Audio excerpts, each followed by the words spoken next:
وما علينا إلا البلاغ المبين. ہماری ذمہ داری تو بس صاف صاف پیغام پہنچا دینا ہے. صدق اللہ العلی العظیم. سامعین کرام، السلام علیکم ورحمۃ اللہ وبرکاتہ. آپ کے پسندیدہ علمی و ثقافتی چینل سچا پیغام کے دینی تعلیماتی پروگرام میں آپ کا استقبال ہے. مستمعین کرام، اس سے پہلے کہ آج کا موضوع بیان کیا جائے، محکمہ شرعیہ اسلامیہ کڑپا کی جانب سے یہ اعلان کیا جاتا ہے کہ آج بعد نماز مغرب متصلاً مسجد فاطمۃ الزہرا محلہ نقاش کڑپا کی چھت پر جمعیت علماء ہند کڑپا کے علماء کرام جمع ہوئے اور 8 بجے تک شوال کا چاند دیکھنے اور دوسرے علاقوں سے اطلاعات اور شواہد جمع کرنے کی سعی کی گئی، مگر نہ شہر میں چاند نظر آیا نہ ہی ملک کے دیگر علاقوں سے کوئی اطلاع ملی. جن علاقوں میں اور جن شہروں میں مطلع بالکل صاف تھا وہاں بھی چاند دکھائی نہیں دیا.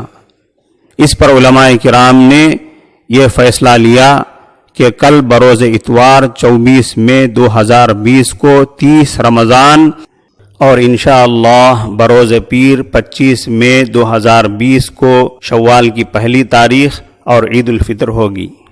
اللہ تعالی مسلمانوں کو صحیح سمجھ دے اور وقت کے سنگین اور ناخوشگوار حالات کے پیش نظر غریبوں کا خاص خیال رکھتے ہوئے انتہائی سادگی کے ساتھ عید منانے کی توفیق عطا فرمائے. سامعین کرام، اہل ایمان کے عظیم روحانی مہمان ماہ رمضان کی اس مجلس میں امت محمدیہ کی ایک خصوصیت پر روشنی ڈالنا ہے.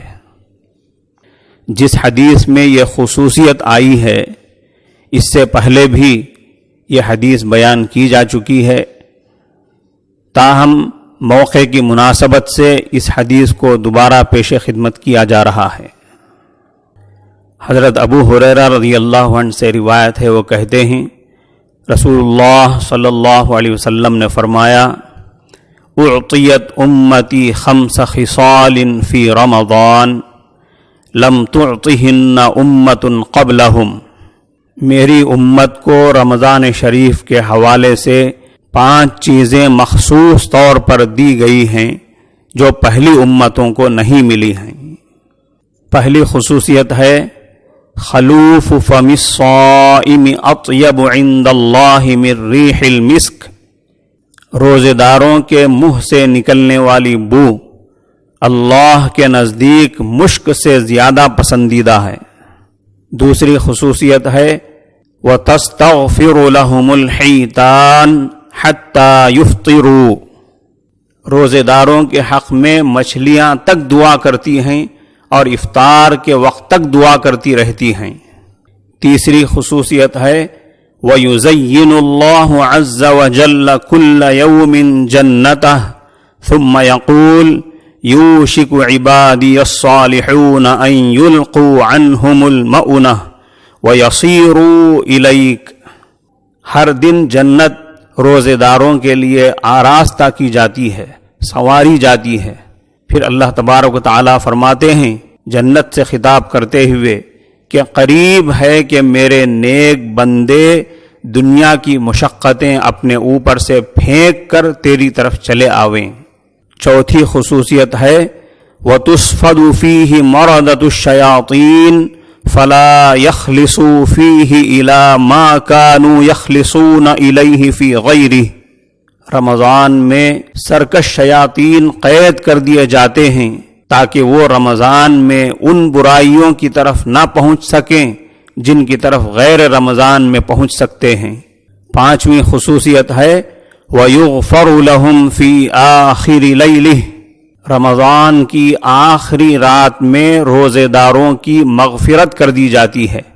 اس پر صحابہ کرام نے عرض کیا کیا یہ شب قدر ہے جس کے متعلق آپ فرما رہے ہیں کہ اللہ تبارک و تعالی روزے داروں کی مغفرت فرما دیں گے، حضرت صلی اللہ علیہ وسلم نے جواب دیتے ہوئے فرمایا لا ولكن العامل انما يوفى اجره اذا قضى عمله، نہیں، شب قدر کے متعلق میں نہیں کہہ رہا ہوں، شب قدر کے فضائل اپنی جگہ ہیں۔ آپ نے فرمایا دستور یہ ہے کہ مزدور کو کام ختم ہونے کے وقت مزدوری دے دی جاتی ہے۔ اس دستور کے مطابق جب رمضان کی آخری رات ہوتی ہے تو روزے داروں کی مغفرت کر دی جاتی ہے۔ اللہ تبارک و تعالیٰ اپنی رحمت سے ان سب کی بخشش فرما دیتے ہیں۔ سامعین کرام، اس عظیم روحانی مہمان کی مہمان نوازی کی یہ آخری رات ہے۔ ہمارے درمیان سے اس کو رخصت ہونے میں بس 24 گھنٹوں سے بھی کم وقفہ رہ گیا ہے۔ کیا یہ ضروری نہیں ہے کہ مہمان معظم کی دعائیں لے کر ہم اس کو تعظیم و تکریم کے ساتھ رخصت کریں؟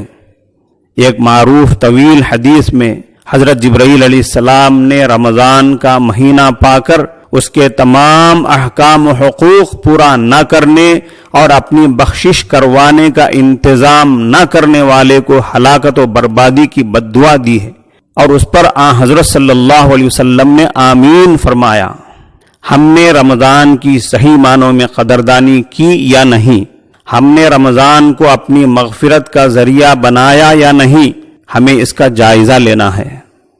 جائزہ لینے کے بعد جب ہمیں محسوس ہو اور ہمیں سمجھ میں آ جائے کہ روزوں میں ہم سے کوتاہیاں ہوئی ہیں، تراویح میں ہم سے کوتاہیاں ہوئی ہیں، تلاوت قرآن میں ہم سے غلطیاں اور کوتاہیاں ہوئی ہیں، تو آج کی مغفرت والی رات میں ہم ان کوتاہیوں سے توبہ کریں، استغفار کریں، آج کی رات کو عبادتوں کے ساتھ گزاریں۔ یہی ہمارے اس عظیم روحانی مہمان کو اکرام و احترام کے ساتھ رخصت کرنے کا تقاضا ہے، اور اس کا تقاضا یہ بھی ہے کہ کم از کم ماہ مقدس کے باقی گھنٹوں اور ساعتوں کو پوری احتیاط کے ساتھ گزاریں، اور خصوصاً آج کی 30ویں رات مغفرت کی رات ہونے کی بنیاد پر مختلف عبادتوں کے ساتھ، ذکر و اذکار کے ساتھ، توبہ و استغفار کے ساتھ گزار کر اپنی مغفرت کا سامان کر لیں۔ دعا ہے کہ اللہ تعالیٰ جو کچھ کوتاہیاں رمضان میں ہم سے ہوئی ہیں اپنے فضل عظیم سے معاف فرما دے، ہمارے روزوں اور تراویح اور دیگر عبادتوں کو قبول فرمائے، اور امت محمدیہ کی خصوصیت والی آج کی رمضان کی آخری رات میں ہم سب کی اور ہمارے مرحومین کی بخشش فرمائے۔ وآخر دعوانا ان الحمد للہ رب العالمین۔ السلام علیکم ورحمۃ اللہ وبرکاتہ۔